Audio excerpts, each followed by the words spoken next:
Chapter 18 विस्फोट के बाद। खंड से बाहर आकर आचार्य विष्णुगुप्त सोपान श्रेणी के द्वार से निकट आए, तब महाप्रतिहार विमल सेन उनके चेहरे को देखकर चौंक उठा। उसने नमस्कार कर कहा, गुरुदेव आशीर्वाद दें। वत्स, तुम्हारा कल्याण हो, कहकर चाणक्य सीढ़ियों से नीचे उतरने लगे। विमल सेन उनके पीछे पीछे गया। नीचे उतरकर उसने पूछा, गुरुदेव मेरे योग्य आज्ञा। जिस दिन मगध के कल्याण का शंखनाद हो उस दिन तुम अपने कर्तव्य को जान लेना, कहकर आचार्य आगे चले गए। विमल सेन कुछ भी समझ नहीं सका। वह आचार्य के शब्दों पर चिंतन करता हुआ पुनः सोपान श्रेणी यानी सीढ़ियों से ऊपर चढ़ने लगा। आचार्य की प्रतिज्ञा सुनते ही सम्राट धननंद पछाड़ खाकर धरती पर गिर पड़े। परिचारिकाओं ने उसे उठाकर आसन पर बिठाया। वह गंभीर विचारों में खो गया। उसी समय अन्य खंड में उपस्थित गूढ़ मंत्री वेणुदत्त, भांडागारिक, वररुचि आदि सम्राट के पास आ पहुंचे। महाराज के विचारमग्न चेहरे को देखकर सब कर्तव्य विमूढ़ हो गए। वेणुदत्त ने पूछा, क्या कोई अघटित घटना? हाँ, अमर्यादित साहस। सम्राट आगे कुछ नहीं बोले। उस गर्विष्ठ ब्राह्मण ने सम्राट का अपमान तो नहीं किया? वेणुदत्त ने पूछा। विष्णुगुप्त ने मेरा अपमान ही नहीं किया, परंतु सभी सम्राट की ओर देखने लगे। सम्राट ने उसी भाव में कहा, महाप्रतापी नंद वंश के नाश की उन्होंने प्रतिज्ञा ली है। क्या? क्यों? दासी पुत्र चंद्रगुप्त को मगध के सिंहासन पर बिठाने के लिए, मगध की जनता का कल्याण करने के लिए। सम्राट ने संक्षेप में कारण बताया। कृपा अवतार, आप अधीर न बने। चंद्रगुप्त आज एक सामान्य आदमी की भांति इधर उधर घूम रहा है। उसके पास न संपत्ति है और न अन्य साधन भी। फिर भी आपकी आज्ञा का पालन होगा और वह जहां भी होगा उसे पकड़ लिया जाएगा। मेरी यही इच्छा है। यह कहकर सम्राट पुनः विचारमग्न हो गए। उन्होंने खड़े होते होते कहा, आज रात्रि में महामंत्री मुझसे अवश्य मिले। यह महामंत्री को बता देना है। सम्राट दूसरे खंड में चले गए। एक परिचारिका को उत्पल दाती मैरय लाने की आज्ञा दी। आचार्य अपने निवास स्थान पर आए और महामंत्री श्रीयक को सारी घटना चक्र कह सुनाया। महामंत्री ने कहा, क्या आपने सम्राट के समक्ष प्रतिज्ञा की है? हाँ, और जब तक प्रतिज्ञा पूरी नहीं होगी इस ब्राह्मण की चोटी खुली रहेगी, बंधेगी नहीं। यह कहकर विष्णुगुप्त ने अपनी खुली हुई चोटी पर हाथ फेरा। अभी तक महामंत्री की दृष्टि शिखा यानी चोटी पर नहीं गई थी, और यदि गई भी हो तो उन्होंने इतना ध्यान नहीं दिया। 1 घंटे पश्चात मौन रहने के बाद आज चाणक्य ने कहा, 1 सप्ताह के बाद मैं चणकपुर जाऊंगा। इस बीच प्रतिज्ञा की पूर्व भूमिका तैयार करना चाहता हूँ। श्रीयक आचार्य के वदन की ओर देख रहा था। आचार्य ने कहा, अब मेरे आशीर्वाद का महत्व समझ में आ गया होगा। हाँ, तो मेरा एक कार्य करना होगा। प्रसन्नता से। कल प्रातः धनावा सेठ मुझसे मिले, आ जाएंगे। आशय समझ आया? हाँ, धनावा आर्थिक सहयोग देगा तो मगध का सिंहासन भी खरीदा जा सकेगा, श्रीयक ने कहा। ठीक है, धनावय जैसा समृद्धशाली व्यक्ति भारत में एक भी नहीं है। इतने में ही महाप्रतिहार विमल सेन महामंत्री से मिलने वहां आ पहुंचा। एक परिचारक महामंत्री की आज्ञा से उसे खंड में ले आए। महामंत्री ने पूछा, मगधेश्वर कुशल तो है ना? हाँ। आने का प्रयोजन? मगधेश्वर आज रात्रि के प्रथम पहर के बाद आपसे मिलना चाहते हैं, विमल सेन ने कहा। सम्राट को मेरा प्रणाम कहकर बताना कि मैं हाजिर हो जाऊंगा। विमल सेन ने महामंत्री को नमस्कार किया। वह फिर आचार्य के समक्ष हंसते हंसते बोला, आपके आशीर्वाद का रहस्य समझ में आ गया है। विमल सेन प्रश्न भरी दृष्टि से आचार्य की ओर देखते रहा। तो मेरे प्रश्न का उत्तर क्या होगा? आचार्य ने कहा। विमल मगध के सम्राट की रक्षा करेगा या मगध के राज्य की? मगध के राज्य की। यह अत्यंत कठिन है। आपके आशीर्वाद से सब सरल हो जाएगा। तो क्या मुझे 10 वीर पुरुष मिल सकेंगे? हाँ। कब तक? जब आप चाहें। और राजभवन के समाचार? वे भी मिलेंगे। तो कल रात में तुम मुझसे मिलना।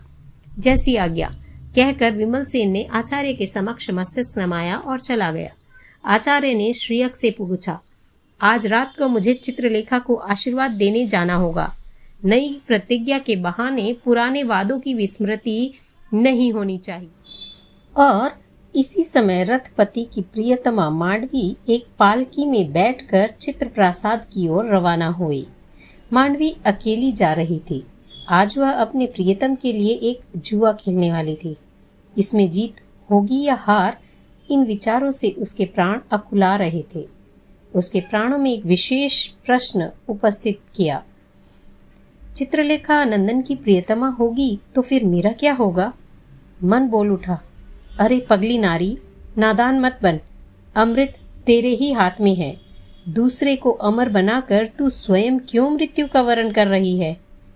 तो दूसरा मन बोल उठा, नंदन मेरा प्रियतम है, उसके सुख में ही मेरा सुख है।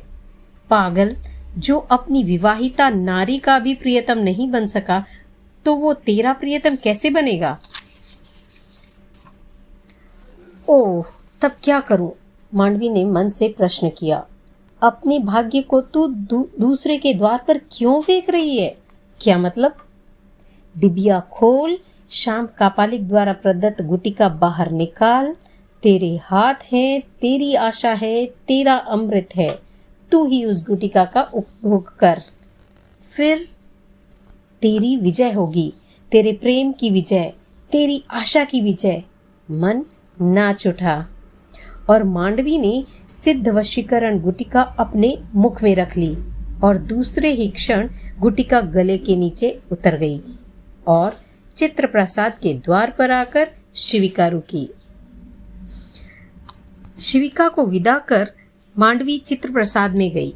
उसका मन आनंदित था और प्रियतम नंदन को क्या उत्तर देना है इसका विचार मंथन मस्तिष्क में चल रहा था।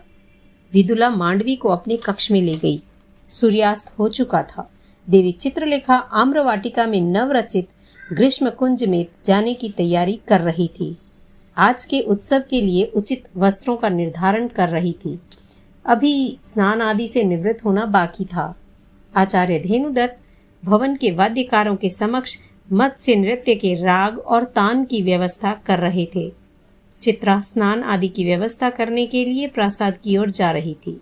इतने में ही पीछे से एक द्वारपाल दौड़ता हुआ आया और बोला, कुट्टनी, रंभा आपके दर्शनार्थ आई है। कहाँ है? मुख्य द्वार के पास। चित्रलेखा विचार में पड़ गई। उत्सव के दिन कुट्टनी रंभा का आगमन क्यों? चित्रा ने द्वारपाल से कहा, उनको विनय पूर्वक कहना कि मैं आज बहुत श्रमित हूँ, यानी थकी हुई हूँ, कि कुछ ही समय के पश्चात मुझे उत्सव में जाना है, इसलिए और किसी दिन मैं उनसे मिल लूंगी।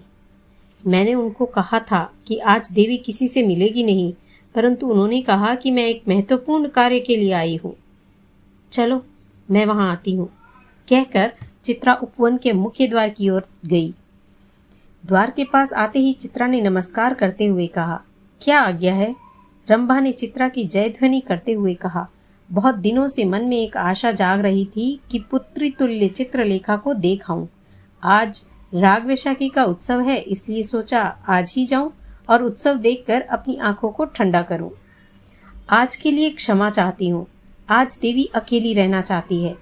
आज का उत्सव भी केवल अभ्यास की दृष्टि से ही आयोजित है। मैं और किसी दिन आपको निमंत्रण करूंगी, चित्रा ने कहा। रंभा के मन में चोट लगी। उसके कुटिल नयन कुछ विचित्र हुए। वह कुछ कहना चाहती थी, परंतु उसी समय वहां दो व्यक्ति आते हुए दिखाई दिए, एक वयोवृद्ध और दूसरा प्रौढ़। प्रौढ़ व्यक्ति के हाथ में महार्घ वीणा थी। वृद्ध दिखने वाले पुरुष का ललाट भव्य और चौड़ा था। आंखें तेजस्वी, छाती विशाल, भुजाएं प्रलंब और गति सिंह के समान थी। चित्रा उस नवांगतुक की ओर देखने लगी। रंभा की दृष्टि भी उधर गई। दोनों अतिथि वहां आ गए। प्रौढ़ व्यक्ति ने पूछा, देवी चित्रलेखा का आवास स्थल यही है ना? हाँ भंते, आप?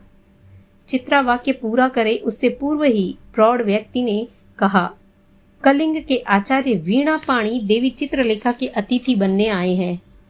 आचार्य वीणा पाणी? ओह, यह तो बहुत ही प्रसिद्ध नाम है। चित्रा असमंजस में पड़ गई। वह संकोच भरे स्वरों में बोली, देवी का अहोभाग्य, आचार्य देव का आकस्मिक आगमन न होता तो। वृद्ध पुरुष बोला, सत्कार की कोई आवश्यकता नहीं है। गंभीर आवाज, शक्ति संपन्न स्वर।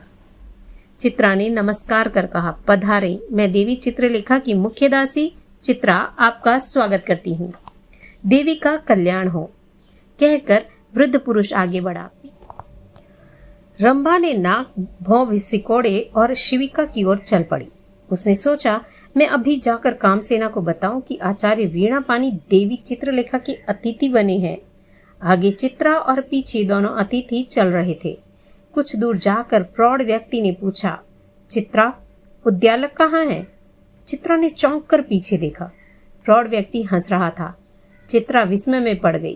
प्रौढ़ व्यक्ति बोला, मुझे आपने पहचाना नहीं?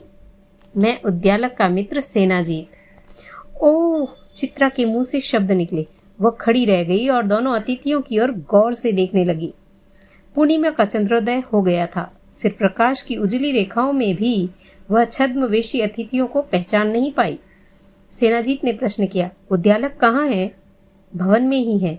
अभी तक चित्रा के आश्चर्य का शमन नहीं हुआ था। आचार्य विष्णुगुप्त आए हैं? सेनाजीत ने दूसरा प्रश्न किया। आचार्य विष्णुगुप्त? चित्रा कुछ भी नहीं समझ सकी। मगध के महापंडिता चाणक्य? नहीं, वे यहाँ नहीं आए। सुना है वे महामंत्री के अतिथि बने हैं। यहाँ आने के विषय में कुछ सुना है? नहीं। क्यों? चित्रा ने कहा, संध्या के बाद आचार्य देव यहीं आएंगे और रात यहीं बिताएंगे। सेनाजीत ने कहा। चित्रा अनंत आश्चर्य में डूब गई। चित्रा ने वीणा पाणी की ओर देखा। चित्रा को यह कल्पना भी कैसे हो कि ये वीणा पाणी नहीं किंतु कुमार चंद्रगुप्त है। चित्रा कुछ भी समझ नहीं सकी। आचार्य विष्णुगुप्त आने वाले हों तो उनके स्वागत का भव्य आयोजन होना ही चाहिए। उन महापुरुषों के चरण यहाँ कैसे? इन महापुरुषों के प्राणों में रूपकोशा के प्रति अपूर्व ममता थी। आर्य स्थूलभद्र के प्रिय सखा, मगध के तेजस्वी रत्न। चित्रा असमंजस में पड़ गई। चित्रा आगे आगे चल रही थी। उसके मन में प्रश्न उभरा, सेनाजीत छद्मवेश में क्यों आया? और एक महान संगीतज्ञ के साथ एक सैनिक का योग कैसे? क्या आचार्य विष्णुगुप्त ने ही सेनाजीत को यह कार्य सौंपा है? उद्यान पूरा हुआ, प्रांगण आया। द्वार में प्रवेश करते ही उद्यालक मिला। वह आश्चर्य से दोनों आगंतुकों की ओर एकटक निहारने लगा। सेनाजीत बोला, मुझे नहीं पहचाना? छद्मवेश इतना यथार्थ या वास्तविक था कि उद्यालक अपने मित्र को भी नहीं पहचान पाया। सेनाजीत ने कहा, मैं सेनाजीत हूँ। ओह, किंतु यह वीणा, यह दाढ़ी, शस्त्र के बदले यह सब? सेनाजीत ने कहा, पहले तुम हमको अतिथि गृह में ले चलो, सब कुछ बताता हूँ। वे सब अतिथि गृह यानी गेस्ट हाउस में चले गए। एक कमरे में उनकी व्यवस्था कर दी गई। सेनाजीत ने उद्यालक से कहा, हमारे भोजन की व्यवस्था करो। जब आचार्य विष्णुगुप्त आए तो उन्हें बता देना कि आचार्य वीणा पाणी और सेनाजीत यहाँ आ गए हैं। उद्यालक भोजन की व्यवस्था करने चला गया। चित्रा देवी चित्रलेखा को ढूंढने वस्त्रालय में गई। वहां अपर्णा ने बताया कि अभी अभी देवी स्नानागृह यानी बाथरूम में गई है। चित्रा स्नानागार में के पास गई। दरवाजा खटखटाया। भीतर से आवाज आई, कौन? मैं चित्रा। तत्काल द्वार खुला। चित्रा भीतर गई। उस समय एक परिचारिका देवी चित्रलेखा की काया पर उपटन लगा रही थी। चित्रा ने कहा, देवी, क्या उत्सव की पूरी तैयारी हो गई? हाँ, किंतु अपने यहाँ कलिंग के महान आचार्य वीणा पाणी पधारे हैं। आचार्य वीणा पाणी? उनकी कीर्ति तो मैंने भी सुनी है। तू उन महापुरुष का सत्कार कर, मैं अभी उनके चरणों में उपस्थित होंगी। आपकी ओर से मैंने उनका सत्कार कर दिया है। अभी वे अतिथि गृह में हैं। उद्यालक उनकी सेवा में है। देवी, एक और भव्य प्रसंग आ गया है। क्या? चित्रा बोली, देवी, रूपकोशा के धर्म बंधु आचार्य स्थूलभद्र के सखा, मगध के रत्न आचार्य विष्णुगुप्त आज आपकी अतिथि बनने वाले हैं। चित्रलेखा अवाक बनकर चित्रा की ओर देखने लगी। चित्रा ने कहा, आचार्य आज ही तक्षशिला से आए हैं और महामंत्री के अतिथि बने हैं। आज की रात यहाँ बिताने वाले हैं। किसने कहा? चित्रलेखा ने पूछा। आचार्य वीणा पाणी के साथ आए हुए सुभट ने कहा है। क्या यह सच है? हाँ, वह सुभट उद्यालक का मित्र है। तो जा, आचार्य देव के स्वागत की तैयारी कर। चित्रा चली गई। बेचारी प्रातःकाल यानी सुबह से उत्सव की तैयारी में लगी थी। अचानक विचित्र अतिथि आ पहुंचे।